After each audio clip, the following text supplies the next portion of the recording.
Bannar úsáid as na físeáin seo ar bhaile díospóireacht a chothú i meas grúpaí atá tuairt faoin pleanála Teanga. Is bhí gach grúpa a bheith sé heachta níos lena pleanála Teanga héin, ach tá Glór nGael dóchasach go gur na físeáin seo leis blé anthar ar bhain téamaí na pleanála Teanga. Se sin aon tú físe, spreagúla agus gríomhíochtaí agus cuasaí Monatóireachta. Airí muid go minic mí muid críochnaí leis pleanála Teanga, nar bhíonn an ís na spreagúla agus na gríomhíochtaí le amach. In áiríre nílann sin an tús. Tá sé fíorúsáideach in antar Measúnú nó Monatóireacht leanúnach ar chulachuid an phlean Teanga le linn phréimhse chur a bhaim an phlean. Luam muid agus muid a caintear na gríomhíochtaí gur thorgamach bailachán leis an dulchan cína bheas a gás gach gríomhíochta. Má bhíonn sé sin le amach an tús, is fosa bhád a bheith sé Monatóireachta dhéanana ar aimú an phlean tí chéile.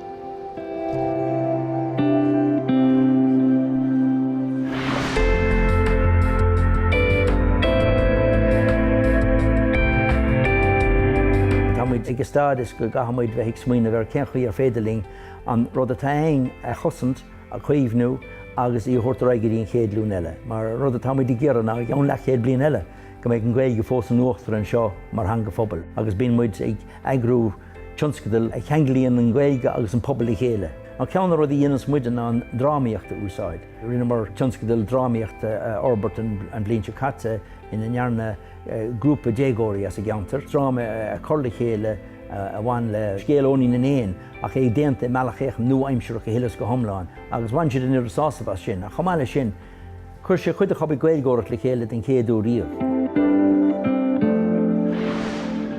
Beidir go dtugtar faoi deara agus an pleanála Teanga á chur a bhaim, nach bhfuil gríomhíocht féile feimú go héifiachtach.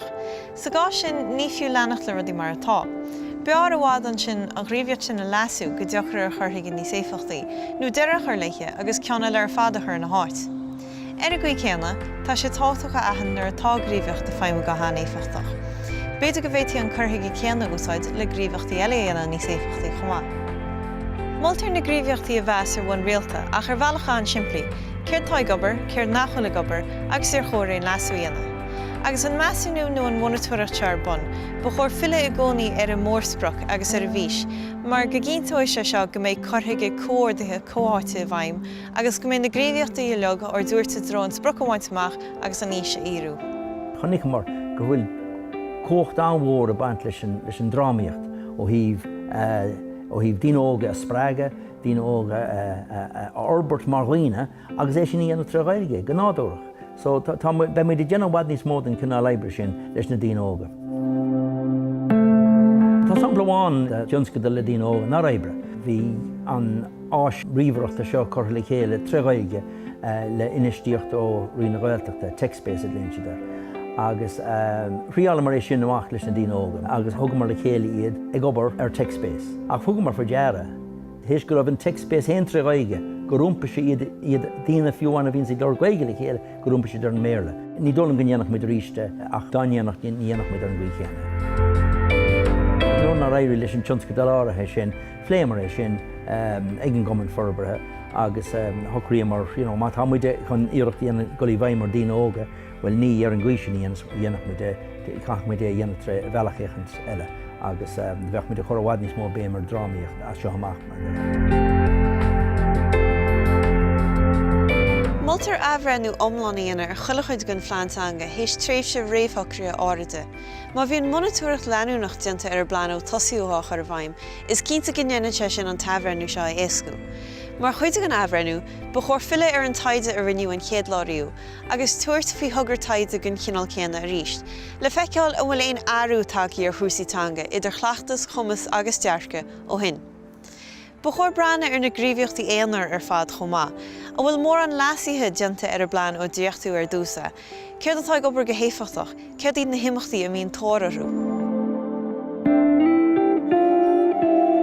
Nuair hagann sa smaoine bhór chun cín agus mátá an choiste in bhábhar, tá gáradí le déanamh go buinte sin. Dosach báir thocrú ceanchaí leis an smaoineh seo a bhrúchan cín agus tionscadal a bhhainú timpeall air agus an tionscadal a chur i bhaim. An tarna rud céas a dúchaí an teirigid le íochas. Tá spruch mór tharbh táhairteach go gcuinócht na sin na gcuimeann na gcónaí, agus le sin a bhaint amach caithmid bheith an soléir faoi ceirid na rudaí atá le déanamh sa phobail. Deire, cá muid breanna aimú an phláinte chéile. A bhfuil éon cheangan na sprucan na baint amach, an dasaíonn éon ahrú nó éon lasú i gás sprucan na arda nó ar chóir sprucan na nua chur leis, a bhfuil muid a gá níos gire go éireann na físe. Agus an tabhairt seo ar bun, tá sé táhat ó cuimriú gur próiseas fíorúsáideach agus fadtréimhseach atá gceist an seo. Ná bíocht díama orann mar mbeadh an ahrú mórs na figurí ó cuireadh an plean a bhaim. Cá muid tíide an iompar Teanga a bhuiiliú sal ar féidir ní stoppa, agus a stoppa sal ar féidir ní chaasa.